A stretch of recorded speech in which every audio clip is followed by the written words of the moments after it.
Laye-Alama Condé. Imagine being held down in a police station while someone pushes a tube through your nose and into your stomach. Then a burning liquid is poured inside you to make you vomit. This is what happened to Laye-Alama Condé, an asylum seeker from Sierra Leone who was living in Germany. In December 2004, police arrested him because they suspected he was selling drugs. They thought he had swallowed small packets of cocaine to hide them, and instead of waiting for the drugs to pass out of his body naturally, the police called a doctor to force him to vomit. The doctor used a strong medicine, which makes people throw up. To give it to him, they pushed a long tube down his nose. Condé fought against the procedure and kept swallowing his vomit. Because of this, liquid went into his lungs, and even though this was very dangerous, the procedure was repeated several times. After a while, foam started to come out of his mouth and nose. He collapsed, and paramedics had to bring him back to life before taking him to the hospital, but he never woke up again. Condé went into a coma, and about 10 days later, he died. The doctor said the official cause of death was cerebral hypoxia, which means that his brain was badly damaged because it did not get enough oxygen. He had basically drowned after breathing in his own vomit. His death revealed a bigger problem. In the same city alone, police had forced more than 1,000 people to vomit drugs between 1991 and 2004, and a similar death had already happened in Hamburg in 2001. Finally, in 2006, the European Court of Human Rights ruled that this practice was torture. The doctor who carried out the procedure was ordered to pay Condé's family 20,000 euros. Abdul Wali.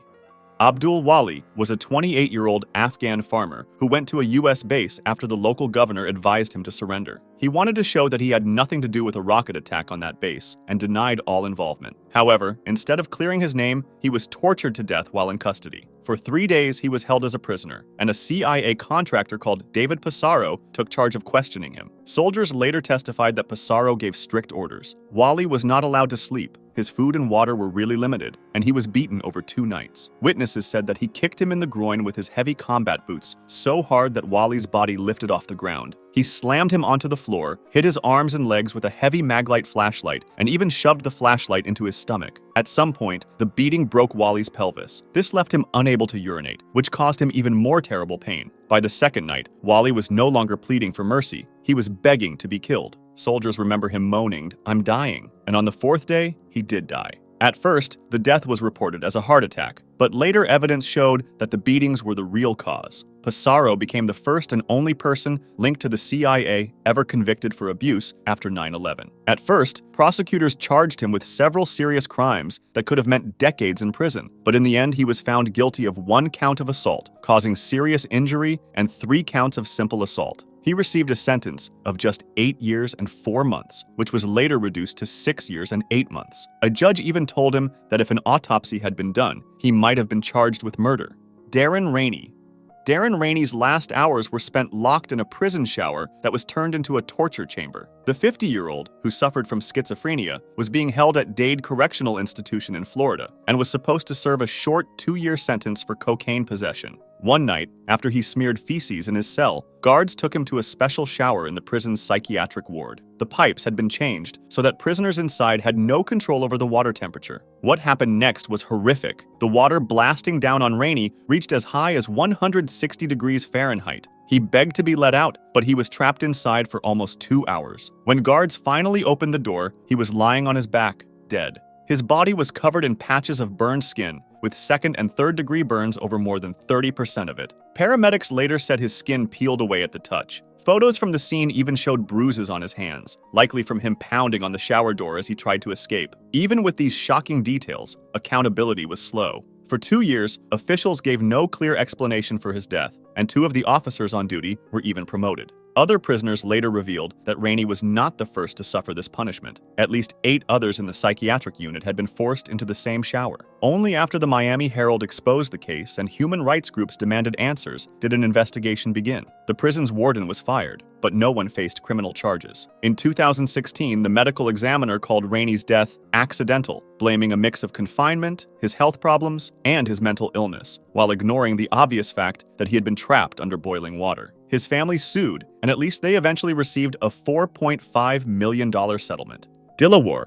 Dilawar was a young Afghan taxi driver who happened to pick up the wrong passengers at the wrong time. He He was driving 3 men home when an Afghan militia stopped his car at a checkpoint near a U.S. base that had been attacked earlier that same day. Inside the car, they found a broken walkie-talkie and an electrical stabilizer. Without real evidence, they handed Dilawar and his passengers over to American soldiers. This turned out to be the end for him. At the Bagram Detention Center, Dilawar was tortured. Guards chained his wrists to the ceiling of his cell for long periods, leaving him hanging until his shoulders came out of their sockets. He was denied sleep, forced to wear a hood, shoved into walls, pulled by his beard, and kicked in the groin. Soldiers stomped on his bare feet and slammed his chest against tables. Worst of all, his legs were beaten again and again with what the soldiers called peroneal strikes. These were powerful blows just above the knee, designed to cause intense pain. Dilawar endured more than 100 of them, and by the time he died, his legs were so destroyed that even if he had survived, doctors said they would have had to cut them off. They described them as pulpified.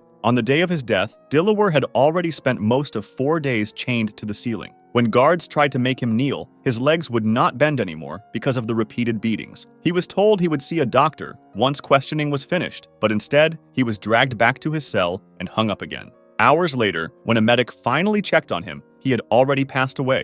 What made it even more tragic was that U.S. interrogators later admitted many of them believed Dilawar was innocent. His passengers were later sent to Guantanamo and eventually released years later, with letters saying they were not a threat at all. The truth about Dilawar's death could not stay hidden. A leaked death certificate proved he had been killed by abuse, not by illness as the military first claimed. His story later became the center of the Academy Award-winning documentary Taxi to the Dark Side, which revealed the horrors that took place inside Bagram. Some soldiers were investigated, but the punishments were light: short jail terms, rank reductions, and official letters of reprimand. No one was ever convicted of murder, and Dilawar never got to come back home to his wife and baby daughter. Nicholaus Contreraz. He was only 16 years old when his body finally gave out. Nick was sent to the Arizona Boys Ranch, a privately run boot camp for troubled youth, hoping he could earn school credits and turn his life around. His health was already fragile when he arrived. He had asthma, and the higher elevation in Arizona made breathing harder. Soon he began showing clear signs of being sick: nausea, diarrhea, fevers over 100 degrees, spasms, etc. His pulse was racing. He lost weight quickly, and even his body gave off what staff described as a moldy odor. However, instead of giving him proper care, staff brushed him off, calling him a faker and a baby. Even his prescribed inhalers could not be used unless staff gave permission. As Nick grew sicker, the treatment from the staff only got worse. They forced him to keep doing harsh physical exercises, and if he faltered, they shoved or punched him. When he fainted, they threw water on him to force him up again. Often, he wasn't allowed to use the bathroom, so he lost control of his bladder and bowels. He soiled himself so often that his mattress was moved into the bathroom, and he was made to sleep there in his own filth. Staff forced him to carry his stained clothes in a trash can and do push-ups over it. At mealtimes, he had to sit on a toilet while eating, mocked in front of others. Staff even spread rumors to the other boys that he had AIDS. Nick tried to reach out for help. In his final phone call to his family, his grandmother remembered how he struggled to speak, coughed nonstop, and said, "Wanna die, wanna be with Dad. Too hard." Then, during yet another round of physical drills, Nick fainted several times, and instead of helping him, staff joked that he deserved an Academy Award for pretending. They forced him into push-ups, slammed him against a wall, and even made him act like an ambulance siren, while another boy pushed him in a wheelbarrow. By the afternoon, his body couldn't take it anymore, and he collapsed for the last time. When staff ordered him to get up, his final word was simply, "No," and 2 hours later, he was pronounced dead. Investigators later counted 32 different acts of abuse involving 17 staff members. The Los Angeles Times uncovered other reports of children at the ranch being burned, beaten, or seriously injured. Still, most of the staff escaped real punishment because of legal technicalities. Saydnaya Prison. Saydnaya Prison, just north of Damascus, became known by the name the Human Slaughterhouse. For decades, and especially during the Syrian Civil War, it was one of the most feared prisons in the world. Former inmates said Saydnaya wasn't designed to hold people, but to break them. New arrivals were greeted with what guards called a welcome party. This meant hours of beatings with pipes, cables, and tank belts. Prisoners were blindfolded, dragged across the floor, kicked until they passed out, and left bleeding in piles. Survivors say they could identify guards just by the sound of their footsteps or the crack of their whips in the darkness. Detainees were hung by their wrists in painful positions, shocked with electricity, burned, and sometimes forced to rape each other. Guards used hinged boards called flying carpets to bend people backwards until their joints tore apart. Food was sometimes mixed with blood, and water was tainted with urine. Prisoners reported being forced to choose between saving their own life or killing a friend or relative. One Syrian lawyer later estimated that 3 out of every 4 prisoners who entered Saydnaya did not come out alive. Straight-up secret executions were performed there as well. Amnesty International documented how groups of up to 50 people at a time were taken before a military field court.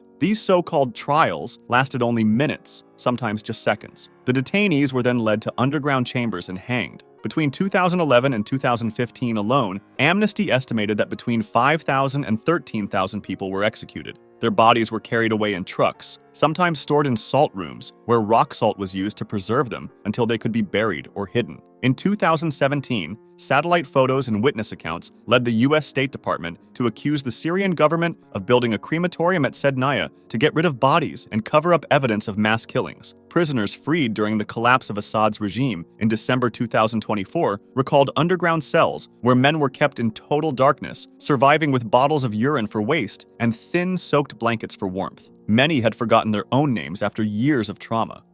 If you liked this video, subscribe for similar ones or join my Discord to suggest another.